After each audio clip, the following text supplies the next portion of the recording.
Thank you for choosing this course on financial independence and early retirement. I'm your instructor, J.D. Roth. I'm the founder and editor of GetRichSlowly.org, an award-winning website about sensible personal finance. I'm also the author of Your Money, the Missing Manual. And for several years, I wrote the Your Money Personal Finance column for Entrepreneur magazine. I call myself an accidental personal finance expert. I'm not an accountant, not a broker, and not a financial planner. I'm a regular guy who found himself deep in debt through a series of poor choices. Then, in 2004, I resolved to turn things around. I read every money book I could find and put what I learned into practice. It worked. I dug out of debt, learned how to save and invest, and built enough wealth to retire early. Today, at age 51, I consider myself financially independent. For the past 15 years, I've made it my mission to help others master their money and their lives. I don't believe in shortcuts, and I don't have patience for gimmicks and games. I'm interested in proven methods that work. Over the next 10 lectures, we'll explore the fast-growing world of financial independence and early retirement, the so-called FIRE movement. We'll look at the shockingly simple math behind financial freedom, but we'll also dive into some history, philosophy, and psychology. You can't reach financial freedom if you don't get the numbers right, of course, but I believe strongly that smart money management is more about mindset than it is about math. Thank you for choosing this course. I'm J.D. Roth, and I hope you enjoy this Audible original.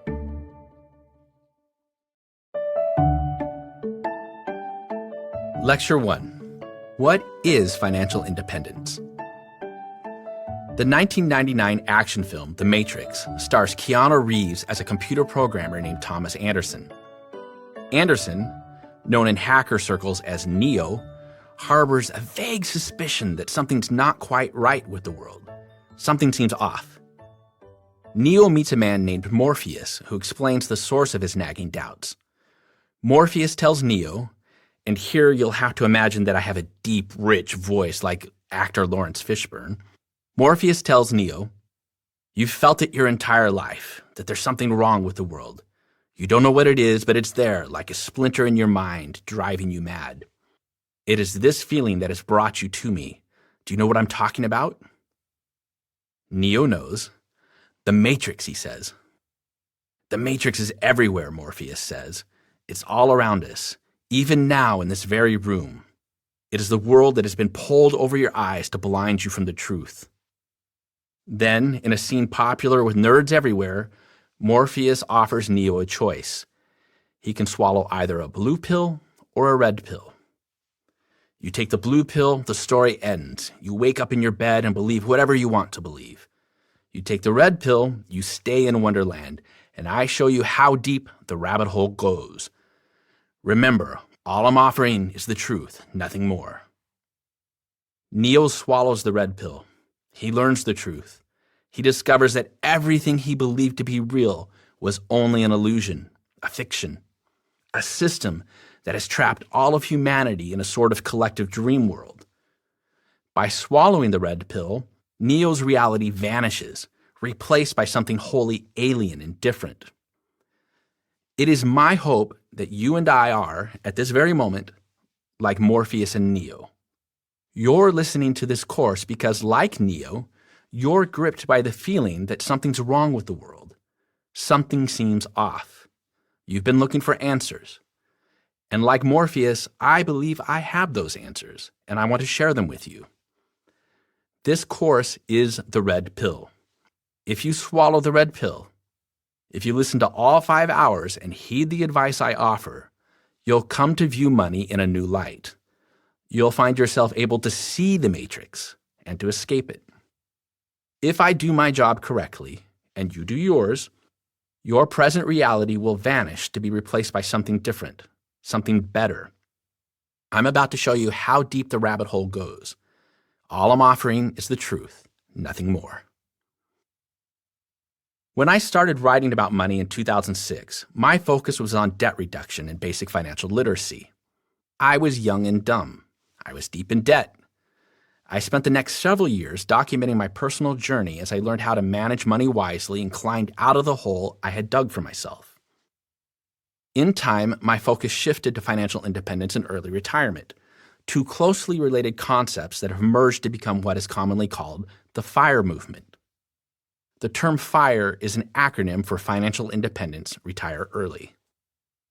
The FIRE movement is all about swallowing the red pill and escaping the matrix of modern consumer culture, a culture built on debt and a lifetime of work. The FIRE philosophy is a collection of ideas and habits that allow people to manage their money in a way that lets them quit work while they're young, while simultaneously building lives filled with meaning. Some folks come to FIRE because they're worried about overconsumption and global climate change. They view FIRE as a way to live lighter on the earth. Others come to FIRE because they hate their jobs and they want to leave the rat race as soon as possible. Still others are drawn to these ideas because they want to spend more time with their family, or to travel, or simply because they want to be rich. Maybe you identify with one of these motives, or maybe you have a different goal in mind. No matter what appeals to you about the concept of financial independence, this course will give you the tools both to achieve FI and to use it to improve your quality of life. So what's the first step? Well, in this introductory lesson, I want to accomplish two things. First, I want to define some terms. What does retirement mean? What does financial independence mean? How are they the same and how are they different?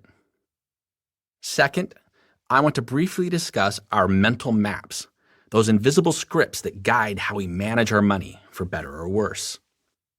Let's start by tackling definitions. What does it mean to be retired? Now, this question might seem silly to you. After all, isn't there a standard definition of the word? There is. Retirement is, quote, the action of leaving one's job and ceasing to work, unquote. But, as is sometimes the case, the standard definition is less than satisfactory. You see, retirement is a relatively recent concept. Because of this, our definition of retirement is still evolving. Retirement is only possible in wealthy nations where individuals have long lifespans. I'm an avid consumer of the history titles from the great courses, and if there's one thing I've learned from them, it's this. For most of human history, people were poor and their lives were short. It's only in the past few hundred years, a blink of the eye in the history of humanity, that we've begun to live longer and in relative health and comfort. And it's only in the past 150 years that we've had any notion of retirement. In 1857, just before the Civil War, New York City created the first public pension plan, which provided a lump sum payment to police officers who were injured in the line of duty. In 1878, this plan was expanded to provide a lifetime pension to longtime officers when they reached age 55. In 1875, the American Express Company began to offer private pensions. Other industries followed suit. Meanwhile, countries around the world were experimenting with similar policies. In 1883, for instance, German Chancellor Otto von Bismarck announced that workers over age 65 would be forced to retire and paid a pension. Now, note the wording of that last sentence. Bismarck announced that older workers would be forced to retire. This is an important point. In the beginning, retirement was mandatory, not voluntary.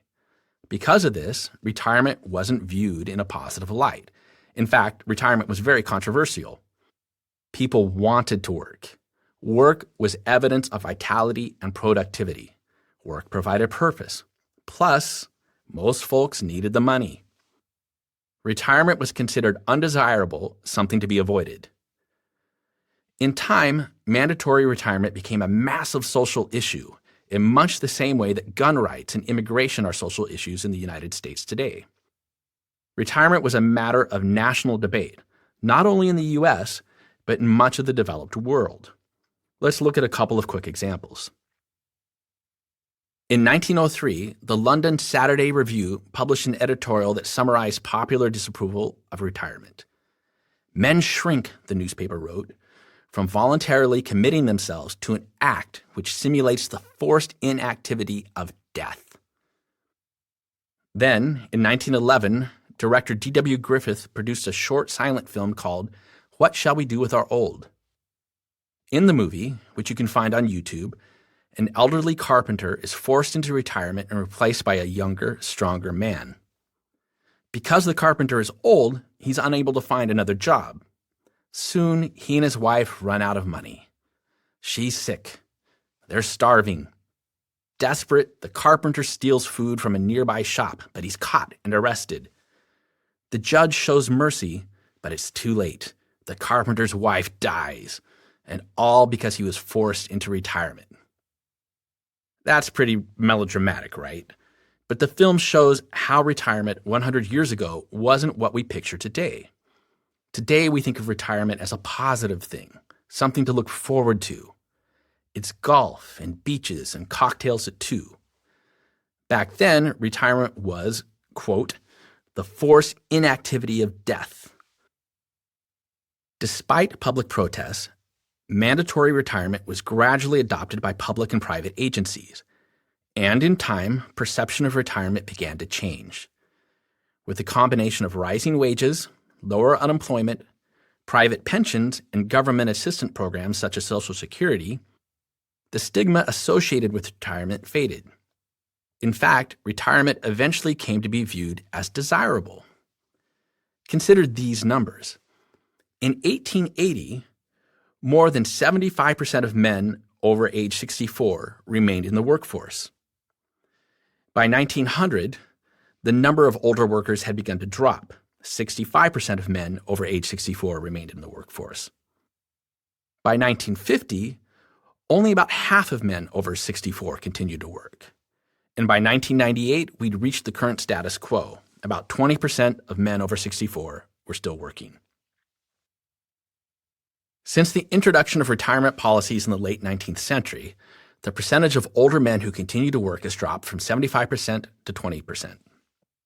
So, as you can see, society's attitude toward retirement has shifted over the years. More importantly, the very definition of retirement has evolved and continues to evolve. Nobody can quite agree on what the word means. For example, suppose you worked for 30 years as an engineer, but quit that job to give city tours on weekends. Are you now retired? Some would say yes, some wouldn't. Or here's an example that hits home for me. At this moment, I am 51 years old.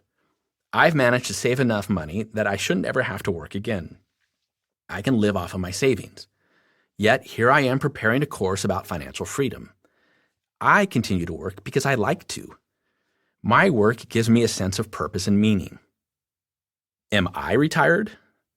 Some folks say no. They say you can't be retired if you do work of any sort, especially if you do paid work. Others disagree. They say I am retired because I'm motivated by passion instead of a paycheck. So you see, the line between work and retirement isn't always clear. Ultimately, retirement is a loaded word, and I try not to use it except in casual conversation. It's too ambiguous. People want to argue the definition, and what's the point? Instead, I, and many others, prefer to talk about financial independence, which is essentially the same idea but without all of the baggage. Okay then, so what does financial independence mean? We'll explore this question in detail over the next 5 hours, but for now, let's take a quick, high-level overview.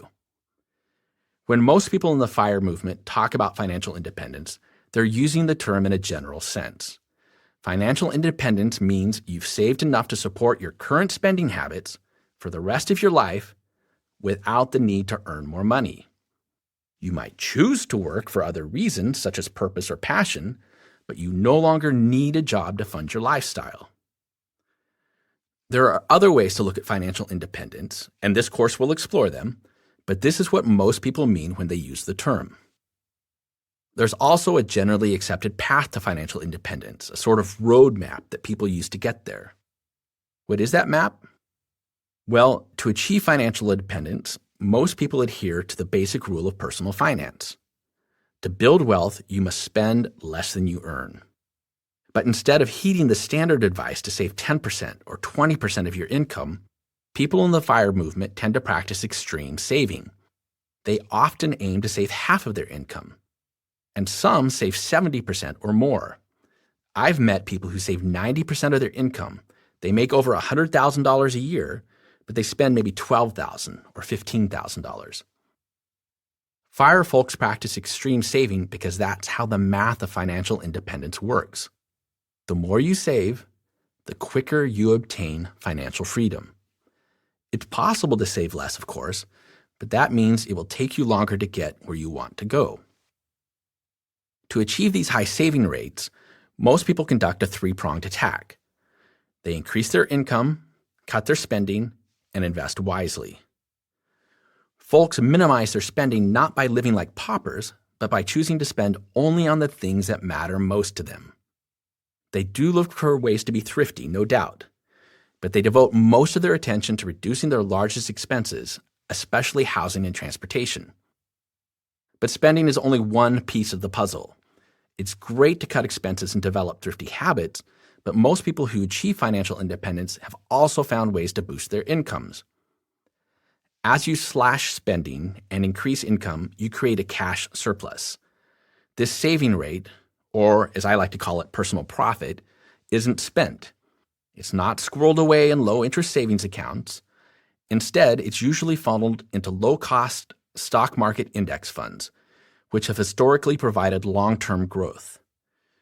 As your savings compounds, you build a sort of wealth snowball. This snowball starts small, but gains size and momentum as you add money to it. With time and patience, those on the FIRE path eventually reach a crossover point. This is the magical place where you've saved enough to fund your current lifestyle forever. Later, we'll explore this in greater detail, but for now it's enough to make some rough assumptions. First, assume that you'll spend about as much in the future as you do now. Studies show that people tend to spend a little less in retirement. But for quick estimates, let's simply assume that your spending will remain constant. Second, for reasons I'll explain in Lesson 8, assume that you can sustainably withdraw about 4% of your invested money each year. If the economy is bad, you might have to drop that to 3% for a while. If the economy is booming, you might get away with 5%. But math and history show that it's generally sustainable to take 4% out of your nest egg each year. Based on these assumptions, there's a quick and easy way to check whether you've achieved financial independence. Multiply your current annual expenses by 25. If the product is less than your savings, you've reached FI. So, for example, if you spend $40,000 per year, you'd multiply that by 25. Your product is $1 million, meaning you would need to have at least $1 million invested to say that you've fired. If you spend $80,000 per year, you need $2 million. If you spend only $20,000 each year, you only need to save $500,000, and so on. That's the standard roadmap to financial independence in a nutshell. Here's the thing, though. After 15 years of reading and writing about money, I've come to realize that financial independence isn't only one thing. It's not all or nothing. Financial independence is a series of incremental advancements, an ever-increasing range of options. You increase your financial independence, for instance, when you get out of debt, when you no longer owe money to anyone for anything. You also gain financial independence when you pay off your mortgage, or when you've saved enough that you wouldn't panic if you lost your job. From this perspective, financial independence isn't a single point.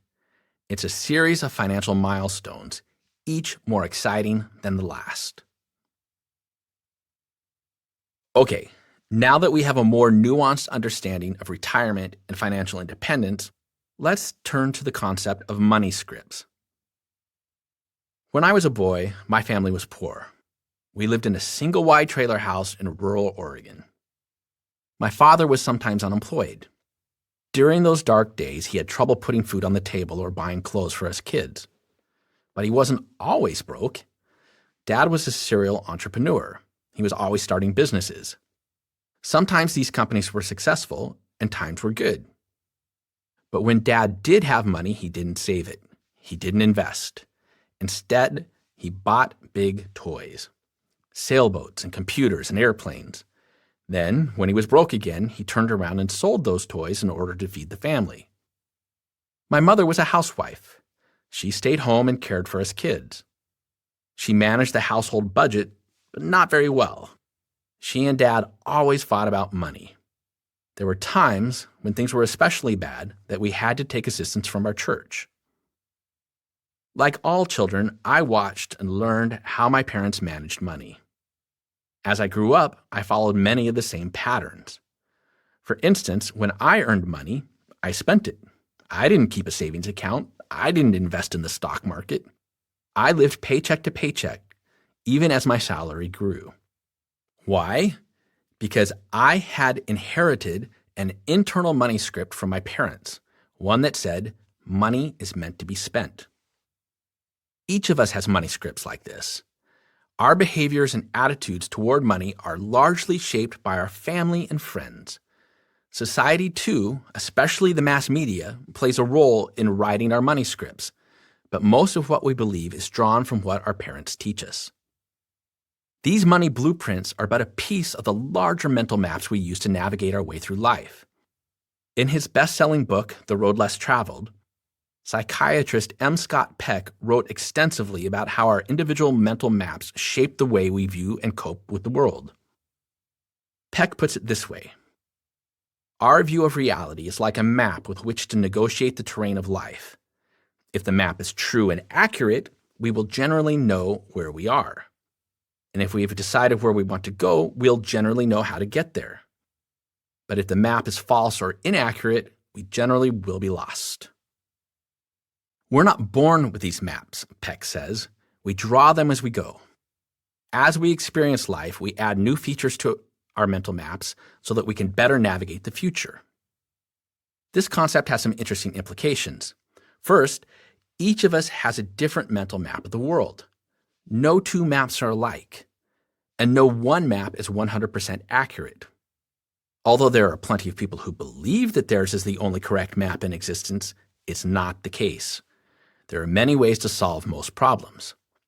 Second, our mental maps require constant revision in order to be useful. The world around us is constantly changing. The tools we have for interacting with the world are constantly changing. Most importantly, we are constantly changing. If we don't update our maps, they no longer reflect reality. Think of how we all had to change our mental maps after 9/11 or after the recent coronavirus epidemic. Third, revising our mental maps takes effort. Sometimes that effort is painful. Some people stop adding to their maps in adolescence. And Peck says that by middle age, most people have given up entirely. They feel like their maps are complete or no longer worth changing, so they stop updating them. You can't teach an old dog new tricks and all that. Now, while each of us has a mental map that we use to navigate life, most of the time these maps are hidden. They're subconscious. We're not even aware that they exist, so we can't check them for accuracy, and we can't take steps to revise them. Because our mental maps stay hidden, financial writer Ramit Sethi refers to them as invisible scripts. These invisible scripts, Sethi writes in his book, I Will Teach You to Be Rich, are so deeply embedded that we don't even realize they guide our attitudes and behaviors.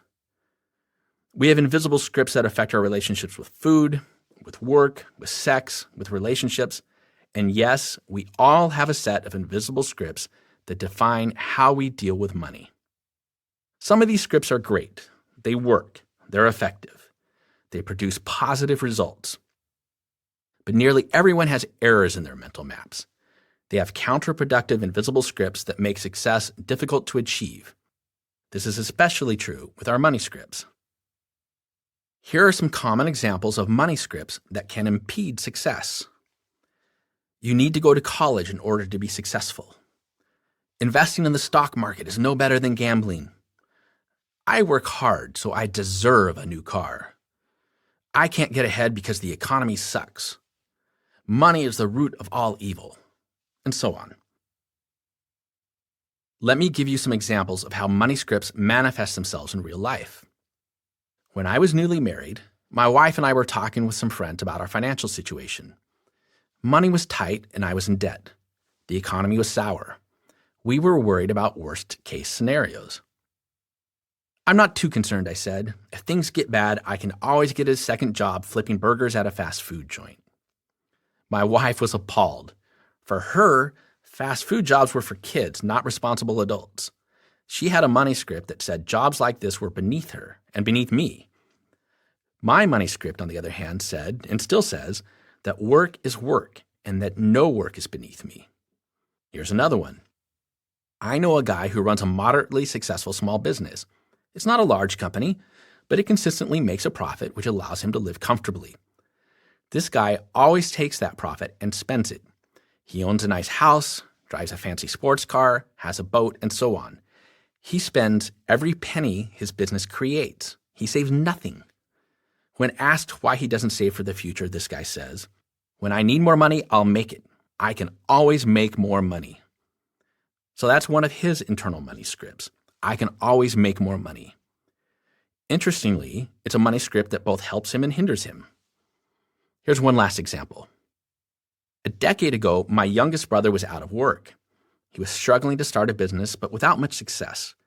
Meanwhile, his wife had a high-paying job managing an upscale department store in Seattle. My brother was miserable. "I feel like a failure," he told me.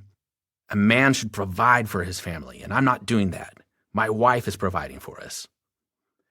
This invisible script, "a man should provide for his family," is hardwired into our primate brains. Instinctively, we believe that men are meant to hunt and provide, women are meant to nurture hearth and home. But is that an accurate reflection of reality in the 21st century? In my brother's case, it was a counterproductive belief. That's an example of an outdated internal script based on biology. But most of our money scripts come from childhood, from watching what our parents did, and from listening to what they said. Nature and nurture both affect our money scripts, but so too does society at large. Now here's why this talk of invisible money scripts is so important.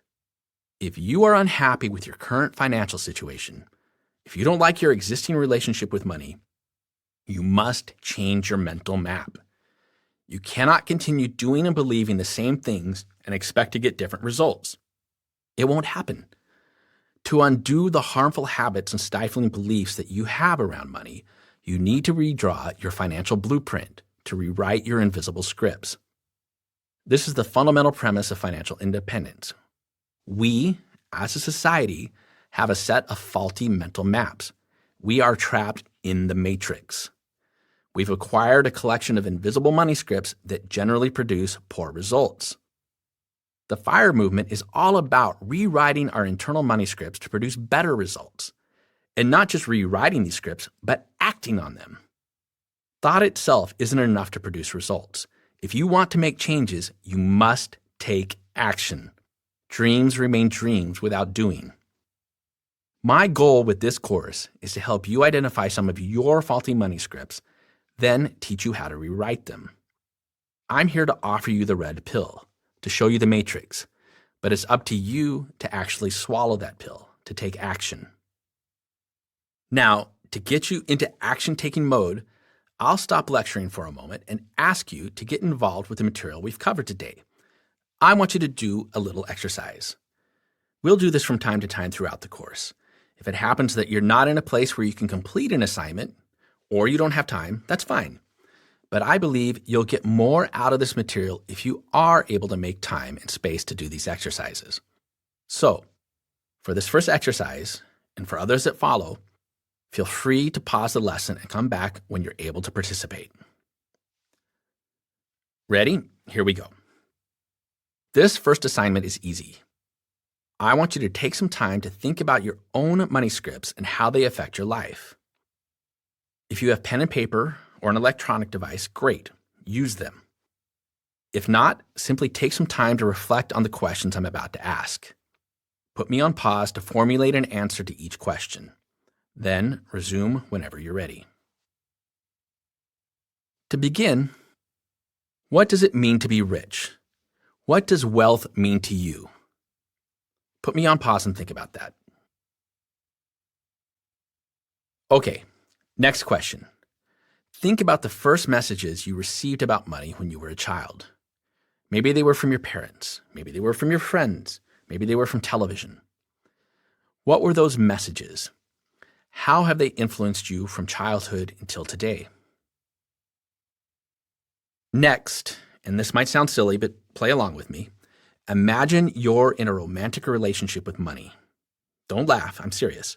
How would you describe that relationship? Is it dysfunctional? Is it healthy? Are you in control? Or does money control you? And finally, now that you've defined your relationship with money, come up with an answer to the following question. What's one step you can take today to improve your relationship with money? Well, that's our first exercise, and I hope you'll find it sets the stage nicely for the lessons to come. To bring this first lesson to a close, let me admit that the road to financial independence can be long and lonely.